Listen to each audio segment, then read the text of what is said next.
All right, guys, Thanksgiving is upon us. I like to call it the Super Bowl of food, of cooking, right? It's that day. When you get your Misfits box, this is where you can really be creative. To me, it's all about the side dishes.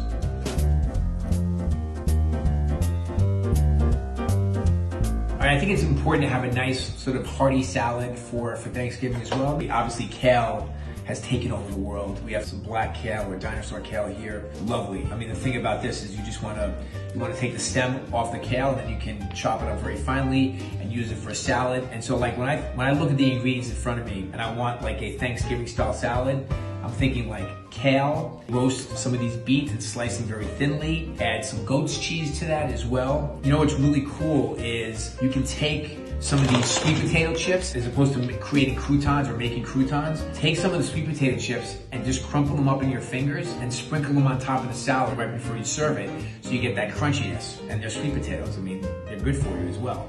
So like a very, very simple dressing. You can make like a pomegranate dressing if you wanted to, it would be really nice. Or just like a classic mustard vinaigrette. I like radishes on my salad, very thinly sliced radishes, gives it a good crunch, a little bit of a bite to it. And then, you can always put mushrooms in your salad, but I think I'm gonna save the mushrooms for either my stuffing, or I'm gonna fold them into some mashed potatoes, or maybe both. All right, so when I opened this box, I realized that I literally had a stuffing jackpot. Okay, a couple things. Stuffing technically is when you stuff the bird. I don't put my stuffing in the bird. I make it what they call a dressing, which is basically a side dish. It's all the ingredients of a stuffing that's cooked on the side of the bird.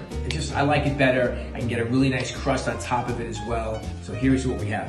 First of all, we have a cornbread mix, which is great. So you can make your own cornbread. Now you can just have cornbread to serve for your guests in the middle of the table, but like my idea would be to make the cornbread a day or two ahead of time, let it stale, leave it out, and then you can make the stuffing with it, as opposed to like a white bread or something like that. So we make the cornbread in our cast iron pan, and I do this whether it's for stuffing or dressing, or whether I'm just making cornbread to serve.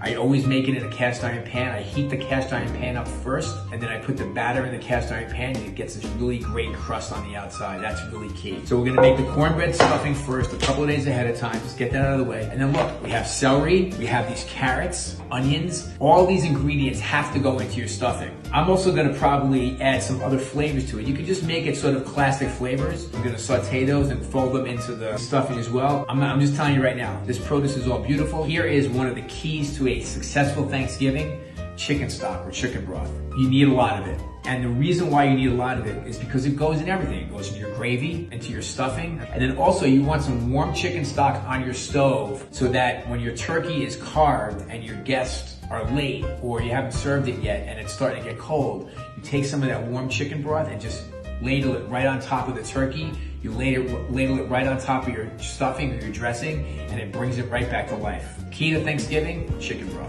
Okay, so we have these beautiful baby Brussels sprouts. Brussels sprouts have become such a trendy ingredient now. When I was a kid, like my mom would like throw them in water and boil them for 10 hours, and they'd be awful. I do something where I roast them, I mix them with pomegranate molasses, take some pecans or walnuts, chop them up, toast those, toss those in with the Brussels sprouts. I'm using pomegranate molasses. I have these pomegranates here, so I'm gonna put pomegranate seeds on there as well. So you can think about how beautiful are the roasted Brussels sprouts, the pomegranate seeds, walnuts or pecans that have been toasted. Great side dish for Thanksgiving. Okay, cauliflower. Cauliflower and Brussels sprouts are like in the same category. They've made a huge comeback. I love roasting cauliflower with like Indian spices or some chilies. The other thing that I love to do for Thanksgiving is I make a cauliflower and goat cheese gratin. It's a little bit heavy, but it's Thanksgiving, so who cares? What I do is I make a bechamel with some flour and butter and a little bit of milk, and I take the raw cauliflower and I cut it into like little florets, and then I mix it with goat cheese, and then we just mix all that together, the bechamel, the cauliflower, the goat cheese, and put some fresh herbs in there, like we have some fresh thyme here, would work really nicely. And then you just put it in the oven and you create this cauliflower and goat cheese gratin, and you can serve it right in the same dish that you baked it in. Okay, we have some Portobello mushrooms, which I love. You can roast these whole caps with a little bit of canola oil or olive oil if you want, a little fresh garlic. Roast the mushrooms in the oven until they're nice and soft, and probably like 350, 400 degree oven, 25 to 30 minutes. They're nice and soft, and they have great sort of meaty texture to them. We have some walnuts or pecans, so I think a really nice idea would be to make like a walnut pesto. So you take some toasted walnuts, fresh herbs. We have some sage, we add some parsley to it as well, some fresh garlic, some Parmesan cheese, and some olive oil. Once the mushrooms come out, you just spoon some of that walnut pesto on top of the mushrooms.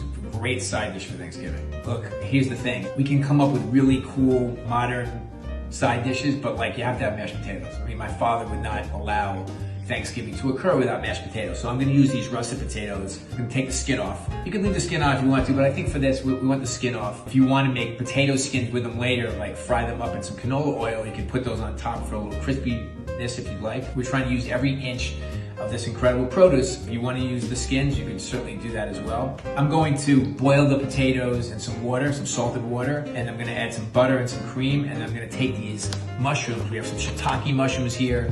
I'm gonna slice them up, saute them with a little bit of garlic, and then I'm gonna fold them into the mashed potatoes after I make the potatoes themselves. So good. All right, sweet potatoes. I'm a sweet potato fan. Some people don't like sweet potatoes. I mean, maybe you just haven't had them the right way. Sweet potatoes are terrific. You can do mashed sweet potatoes. You can do roasted sweet potatoes. I think what I'm gonna do this year, I'm gonna roast the sweet potatoes. I'm gonna first peel them, and then I'm going to blanch them in some water, so just to soften them a little bit. And then I'm gonna roast them in the oven so they get like a little bit of a crust on the outside. I'm gonna hit it with a little bit of bourbon, some butter, and then some toasted pecans. You know, if you have some pomegranate seeds left over, it'll look beautiful.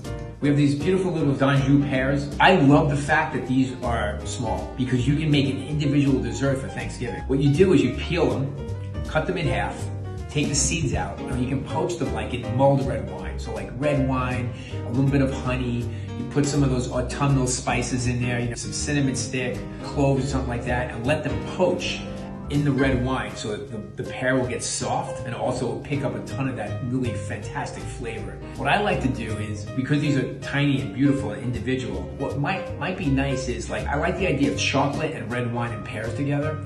So maybe like you have like, make like a chocolate mousse. So you have like, you buy your favorite chocolate pudding or something like that. And so you have the pears that are now cold, you put them on the plate, you put a little of that chocolate mousse in the middle of the pear, maybe a little whipped cream on top, maybe some chocolate shavings, and it's a perfect dessert. All right, guys, thanks for joining me. Let me know what you think. Comments, questions, I'm here for you. I wanna make sure that every piece of produce in your Misfits box gets a good home, your plate.